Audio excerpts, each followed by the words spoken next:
Good morning. Recently I succumbed to the pressure of buying a new smartphone. It's the one that's taking this video actually. I've had the other one for 5 years and it's served its purpose. It wasn't all that smart really when I bought it. It wasn't the latest technology. It was new but well below the highest levels. But it had a decent camera and that's really what I was interested in. It made phone calls, text messages, I could do email on it, all of that. It did everything I needed. But gradually the battery was losing charge. The camera system was well outdated. And that was a particular issue for me because I like to have the opportunity to take good photos, not so much selfies, but photos of things that I see when I haven't got my proper camera. It can never replace the proper camera, but to have something that can take a decent photo when I want to is good.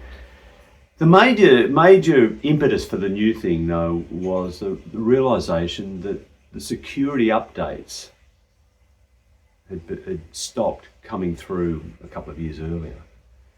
And that I had a whole lot of work stuff on this phone, and if I wasn't going to keep my own stuff secure, then I really need to keep the work stuff. So I succumbed to the pressure and began that process of looking around, what do I buy? I haven't bought a smartphone for 5 years. And they changed. And as soon as I started looking, I started being bombarded with all these YouTube videos and social media clips and advertising for phones that could do just about anything, 1,000 times more than my old phone and 1,000 times faster, and things that you couldn't imagine, and all the AI stuff on there. I was just bamboozled. It was overwhelming. And it took me a few months to kind of sift through and work out, and finally to realize what I wanted was a decent camera. But I wasn't going to pay that $2,000 and $2,500 for the top line latest thing. I ended up with a refurbished phone that's a couple of years old, but it's still got 5 years of system and security updates, and it's got a good camera system. I'm happy with it. But as soon as I got it, I started Googling, what do I do with it? What's available? What can this thing do? What can this do that my old one couldn't do? And again, I was bamboozled. All this AI stuff that is just a little beyond me. Or I can't imagine how I might use it all. And I started feeling like what I probably am, a technological dinosaur. I use technology, but I'm not up to date with it. I'm left behind. And the more I looked and the more things came at me, the more I realized I was left a long way behind. And there is that sense in our world of being left behind. Whether we're older and really used to an old way of being, which was very different from this new world in which we live, or young people particularly who grow up immersed in this world of technology and this fast-paced life and just run with it.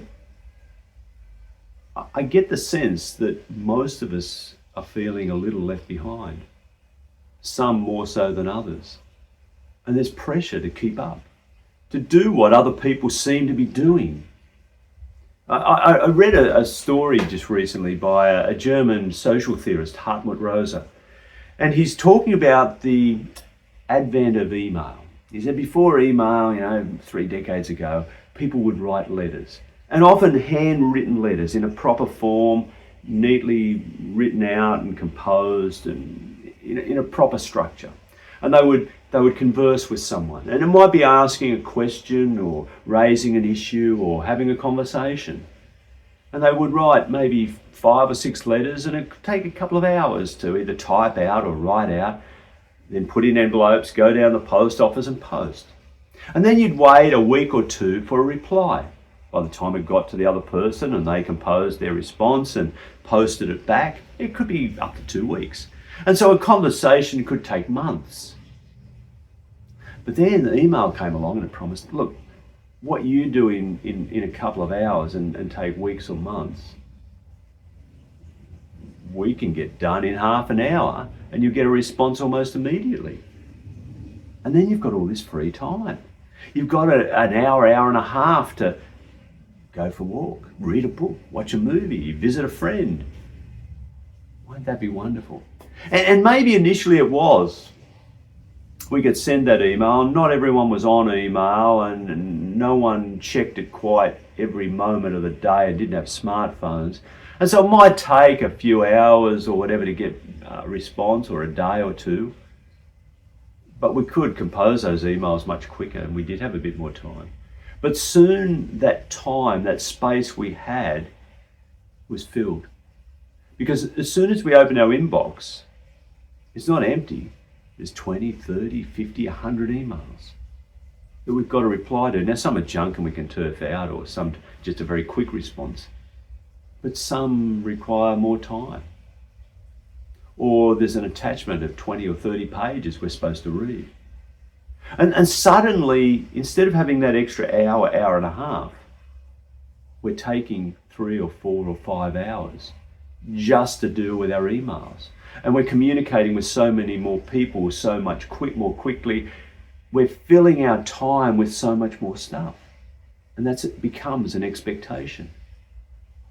Before Zoom, before COVID and Zoom really came into effect, I might have 3 one-hour meetings and in a period of 4 or 5 hours. I'd drive, have the meeting, drive to the next one. It might be a half-hour break and I get to debrief and reconnect and have the next meeting. Then there's another 20, 30-minute drive or whatever it is. Next meeting, and then I drive home. It's taken most of the day, 3 meetings. I'm feeling okay, we've met well. But now I don't. I just go into the office and there are 3 back-to-back meetings. Sometimes it's 4 or 5, and I can do much more in the same amount of time. But I find myself disconnected, not connected to any of these conversations. I go from one to the other, and I don't have time to stop, disconnect from that meeting and connect with this one, to debrief and think through and prepare.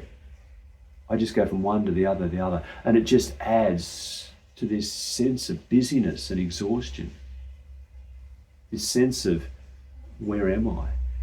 And when I ask people how they are, or they ask me, the answer is inevitably has the word busy in it. I'm busy. And when I stop to think about what I mean by being busy, I'm not sure what I'm doing. I can name the emails and the responses and all different bits of communication, or the things I've written or whatever, or the things I've done. But it just feels that life is filled with time that's fast, rapid, and compressed and full of activity. And I never stop. Well, I do. This morning, as I do every morning, walk the dogs. And after the last month or so of rain, I realised that the sun, how beautiful it was. It was shining and there was a gentle breeze and the leaves were fluttering around and the sun was glimmering off the leaves and off the creek and through the trees. And I stopped and thought how wonderful it was. I watched the dogs and their curiosity sniffing and running and looking at me, making sure we were all on the same track. I felt my breath as I walked up the hill and my legs feeling the tension as we went higher.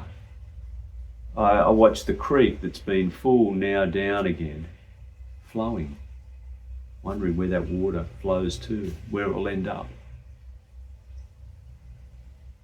I saw the flowers that are out, the daisies by the roadside and these other flowers in the bush, the gum trees glimmering in the light. And I was filled with wonder. And it's lovely just to be filled with wonder and awe. And realising that when we fill our time with such awe and wonder, there's a beauty in the world. And as I walked, I pondered the psalm for this week. A beautiful psalm, my favourite, Psalm 139.